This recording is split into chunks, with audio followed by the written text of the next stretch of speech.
Hello, and thank you for joining me once again. Today we will be doing part one of a two-part series in which I show you how I draft jeans from scratch with no previous pattern at all. It definitely takes more time, but sometimes you don't have a previous pattern, so hopefully this will be of some help. On that note, let's get started.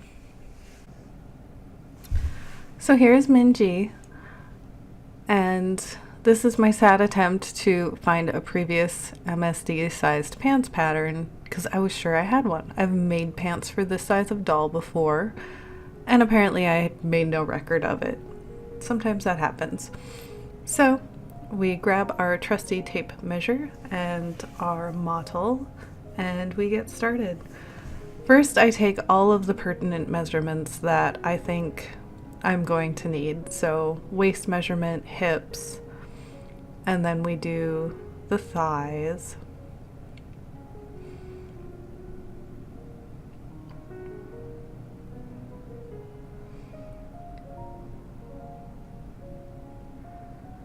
Once we have the widths, we need the heights. And I guess I must have forgotten exactly where I had the hip measurement, so I go back to find the hip measurement just so that I know how far down it is. You'll notice that a lot with my footage. I can be very forgetful. I'll take a measurement, immediately forget it, and then realize when I try to write it down that I don't have it. So anyway, we go waist to hip, waist to thigh, and then waist to floor. The waist to floor is also basically the outseam, so I just double check it to make sure it's right.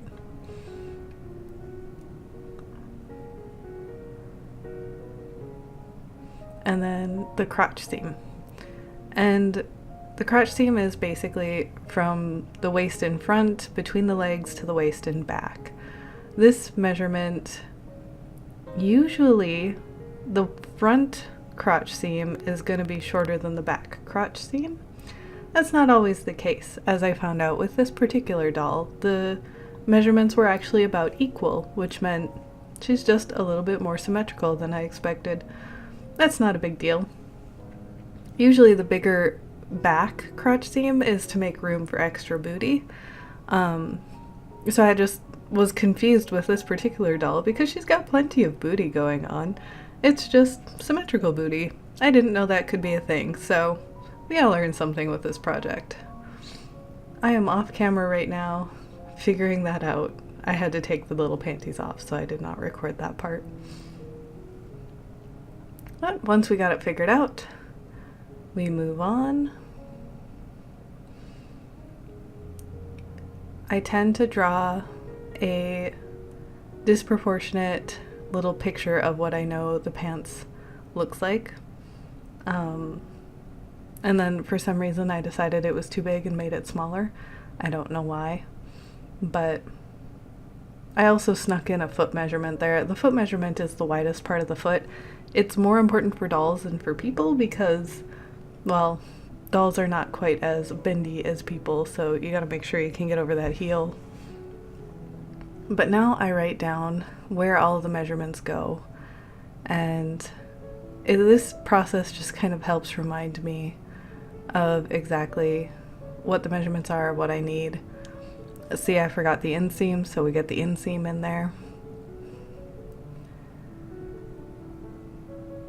Once I have a clear map of what measurements need to go where, I start drawing it out. So the waist measurement we divide by 4 because each panel of the pants, there's 4 of them. The thigh measurement though we divide by 2 because there's a front and a back to the thigh.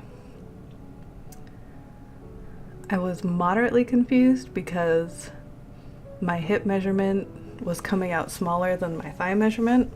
When that happens, you want to make sure that you go with the thigh measurement, the bigger measurement of the two, because you're going to need room. And you can always bring it in later. I made a mistake. I forgot that I needed to divide the foot measurement by 2, because again, we have 2 pieces of fabric that are going to be that width. The inseam and the out seams tend to be rough guesses. It's not too important if you overestimate them because you can always hem things later. But now we have the very, very start, our first rough draft of a pattern. So we cut it out, and then we go grab some cheap, plain, undyed fabric. Oh, I guess I decided to add the seam allowance. Sometimes I add seam allowance, sometimes I don't. I've been kind of experimenting to see which I prefer. And in this one I decided to add it. So now we have a whole piece with included seam allowance. We're gonna go cut it from our muslin fabric. I prefer it because it's just tends to be a little bit cheaper. You can get it undyed. You don't have to worry about it. Now our front and back pieces are exactly the same right now. That will absolutely change, and I fully expected it to. But we show you what we have. I line them up, and then we go sew them on the machine and see what we got.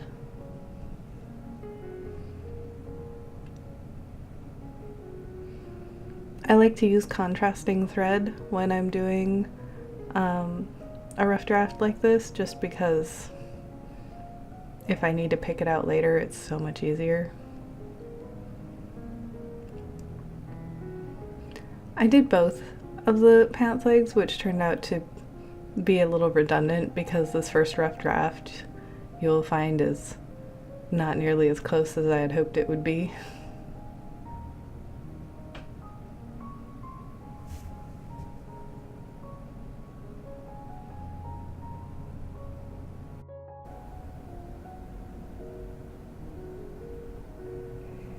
So while trying to preserve modesty, I did try on the one pant leg and found that the hip area was especially tight and it didn't fit nearly as well as I wanted it to. So I added a centimeter where, like right at the crotch where I thought it needed it most, and then just traced that out.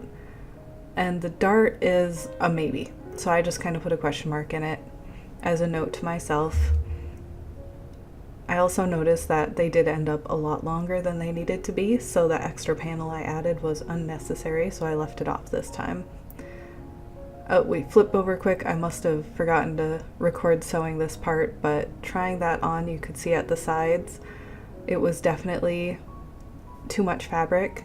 I wanted to keep the side seams where they needed to be, so I pinched that and I used that to shape it, and then on the back there you see there was still some extra waist room, so we are going to need those darts as it turns out.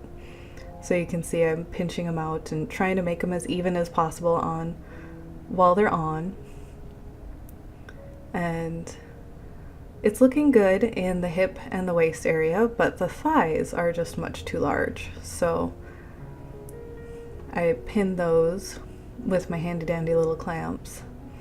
The legs were still too long.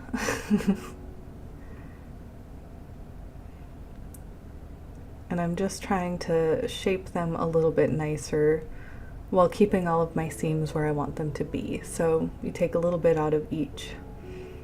And I use, these particular clamps have a clear back, which is kind of nice. And you can see exactly how far in it is, so I was actually using the marks on the clamp to figure out exactly how far in I wanted to take that. And then I had taken it in at the waist earlier, so I marked that on my pattern as well. So it's just a lot of sizing when you're making a pattern from scratch, because your first rough draft is always going to be just not quite right. I mean, sometimes you might miraculously make one that's perfect, and that's always an amazing feeling, but like with this pair of pants, we're on draft 3 now, and we're gonna give these a try. I got sick of wasting my material. Even though it's cheap muslin, I did not want to keep wasting it, So I did pick apart the second pair of pants since all of my alterations are taking it in. I figured it would work fine and I could cut new pieces out of the old.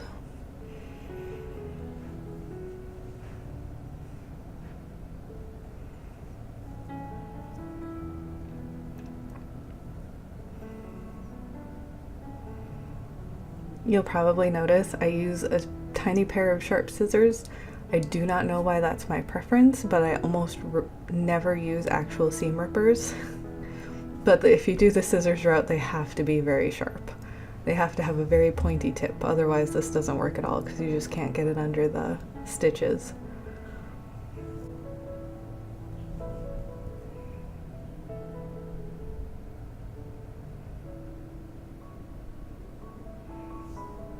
Alright, well you get the idea. We're just ripping stuff out. It's not very interesting. I'm gonna skip ahead. Alright, so we've got our pieces all cut out again, and we're just gonna put the new pattern piece on top and cut off all the excess.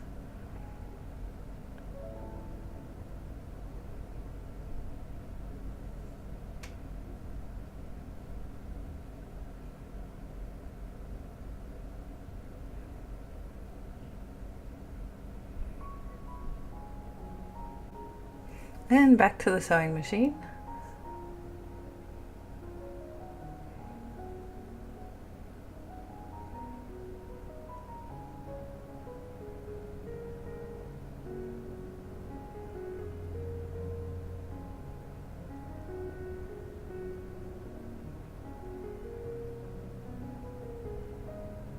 I always like to start from the top and go down with pants when I'm sewing seams.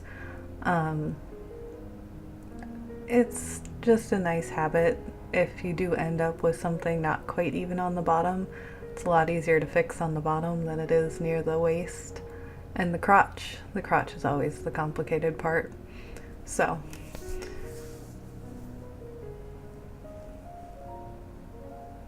I do the outer seam first, and then I'll do the hem, and then the inner seam. It tends to make the outer seam where it meets the hem look a lot nicer, I think, which is of course the one you see the most.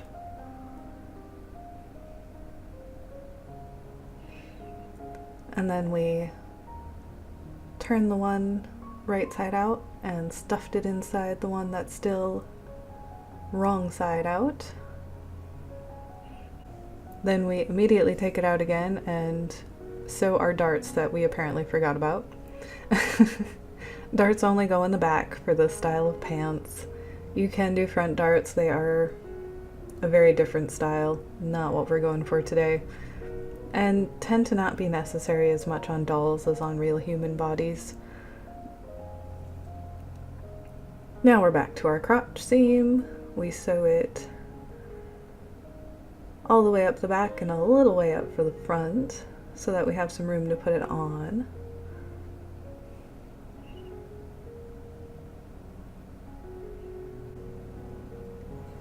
And we're going to try it on our doll one more time.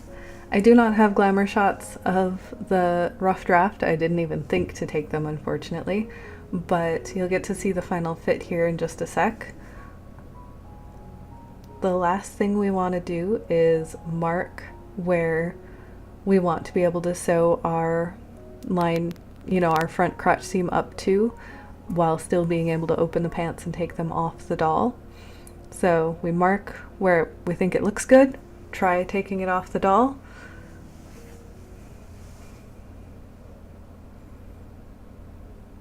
Any second now. There we go. Hey, it was a success. So we know that's a decent place to sew to. So I mark that with a pencil, and then I finish writing all of my final notes on the last draft piece.